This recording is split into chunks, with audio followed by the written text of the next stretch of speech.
Side खबरों के लिए सब्सक्राइब करें फ्लेम मीडिया और उसके बाद बेल आइकन को प्रेस करें ताकि सबसे पहले आपको मिले एक्सक्लूसिव खबरें।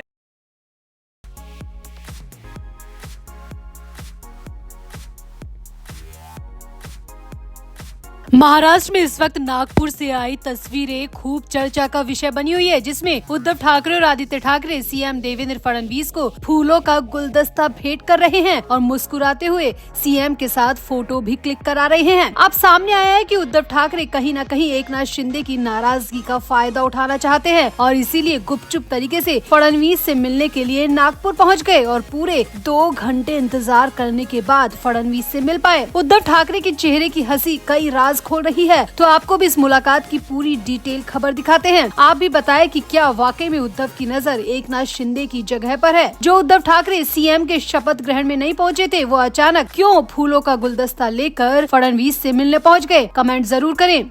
तो महाराष्ट्र के मुख्यमंत्री देवेंद्र फडणवीस और शिवसेना यूबीटी के मुखिया उद्धव ठाकरे के बीच मुलाकात हुई है। इस मुलाकात ने सियासी गलियारों में कई तरह की चर्चाओं को हवा दे दी है। ये ऐतिहासिक मुलाकात नागपुर में चल रहे राज्य विधानमंडल के शीतकालीन सत्र के दौरान हुई। इस मुलाकात में उद्धव ठाकरे के साथ उनके बेटे और पार्टी विधायक आदित्य ठाकरे, अनिल परब और वरुण देसाई भी शामिल थे। अब ये मुलाकात ऐसे वक्त में हुई है जब डिप्टी सीएम एकनाथ शिंदे की नाराजगी की खबरें सियासत में गर्म है। उद्धव ठाकरे ने इस मौके पर फडणवीस को मुख्यमंत्री बनने की बधाई दी। दिलचस्प बात ये है कि ये पहली बार हुआ है जब नई सरकार बनने के बाद दोनों नेता आमने सामने बातचीत करते नजर आए, मुस्कुराते हुए नजर आए। यहाँ आपको ये भी बता दें कि उद्धव ठाकरे समेत विपक्ष के कई नेताओं को महायुति गठबंधन के भव्य शपथ ग्रहण समारोह में आमंत्रित किया गया था, लेकिन उस दौरान उन्होंने इस समारोह में शामिल नहीं होने का फैसला लिया था। जी हाँ, सीएम देवेंद्र फडणवीस की ओथ सेरेमनी में उद्धव ठाकरे को बुलाया गया था, निमंत्रण दिया गया था, लेकिन उद्धव ठाकरे ने उसमें जाने से मना कर दिया था और अब अचानक से उद्धव ठाकरे नागपुर में फडणवीस से मिलने पहुंच गए।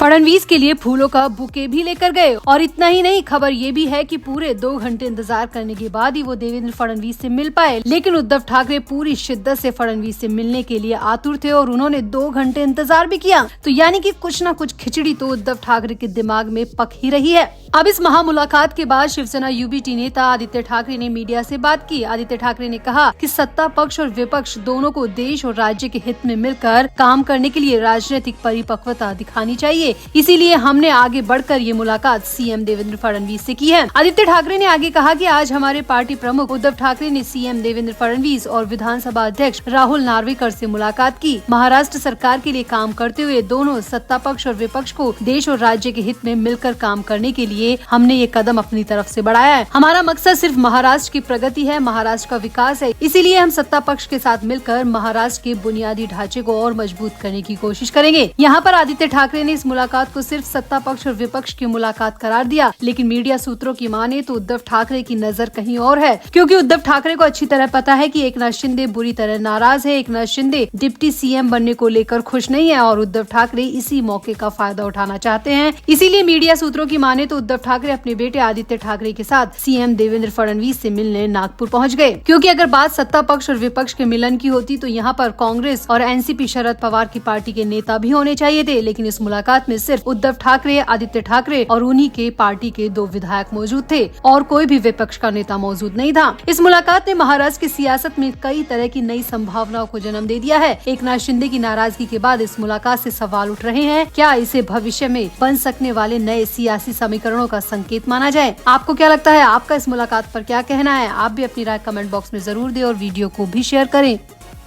तो महाराष्ट्र में महायुति की प्रचंड जीत में पिछली सरकार की लाडली बहन योजना को एक बड़ी वजह माना गया है। विधानसभा चुनावों में महिलाओं के मत प्रतिशत में 8% उछाल देखने को मिली। अब महाराष्ट्र में जब देवेंद्र फडणवीस की अगुवाई में नई सरकार ने कार्यभार संभाल लिया है, तो नागपुर में मंत्रिमंडल विस्तार के दौरान वुमेन पावर साफ साफ दिखाई दी। कार्यक्रम में राज्य के पुलिस महानिदेशक यानी डीजीपी के तौर पर आईपीएस रश्मि शुक्ला, मुख्य सचिव सुजाता सौनिक और सीएम की प्रधान सचिव के के तौर पर अश्वनी भिड़े भी मौजूद रही। नागपुर में मुख्यमंत्री देवेंद्र फडणवीस ने अपने मंत्रिमंडल के विस्तार में 4 महिलाओं को मंत्री बनाया। इनमें 3 बीजेपी की और 1 अजित पवार की एनसीपी से मंत्री बनाई गई है। महिला मंत्रियों में पंकजा मुंडे, मेघना बॉर्डीकर और माधुरी मिसाल को शामिल किया गया है। वहीं एनसीपी से अदिति तटकरे का नाम शामिल है। महायुति के पहले कार्यक्रम में सिर्फ अदिति ही मंत्री थी। ऐसे में देखा जाए तो महायुति में जहां राज्य की शासन व्यवस्था पर महिलाएं काबिज है, तो वहीं दूसरी तरफ मंत्रिमंडल में भी उनकी संख्या बढ़ी है। पहले 1 मंत्री थी और अब 4 महिला मंत्री हैं।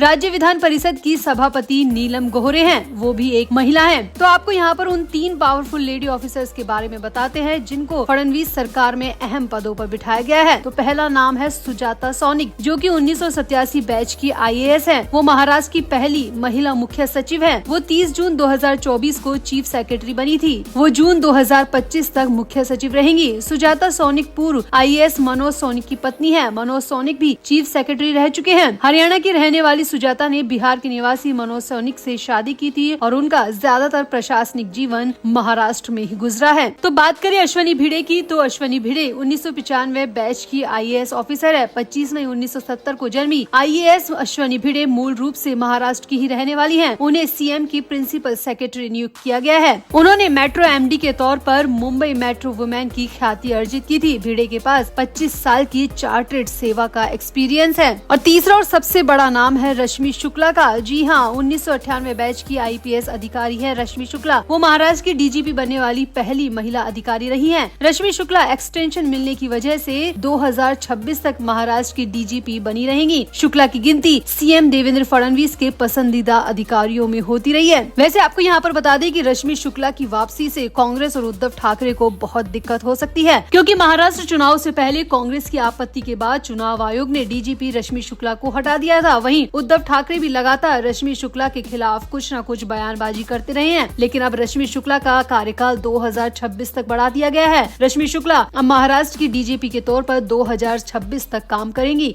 यानी कि ये खबर कांग्रेस और उद्धव ठाकरे के लिए किसी बुरे सपने से कम नहीं है। अब चुनाव के बाद CM बने फडणवीस ने सरकार में सबसे शक्तिशाली माने जाने वाली प्रिंसिपल सेक्रेटरी टू CM की पोस्ट पर अश्वनी भिड़े को तैनात किया है। वो मुंबई में मेट्रो के प्रबंध निदेशक के तौर पर आदित्य ठाकरे से टकराई थी। यानी कि यहाँ पर भी उद्धव ठाकरे और आदित्य ठाकरे के लिए खतरे की घंटी बजना शुरू हो चुकी है। तो कुल मिलाकर फडणवीस सरकार ने अपने शासन और प्रशासन दोनों की ही चाबी महिलाओं के हाथ में सौंप दी है। 3 टॉप पोजीशंस पर 3 पावरफुल लेडीज को बिठा दिया गया है। वहीं मंत्रिमंडल में 4 महिला मंत्रियों को शामिल किया गया है। तो फडणवीस सरकार के इस फैसले पर आपका क्या कहना है? आप भी अपनी राय कमेंट बॉक्स में जरूर दें और वीडियो को भी शेयर करें।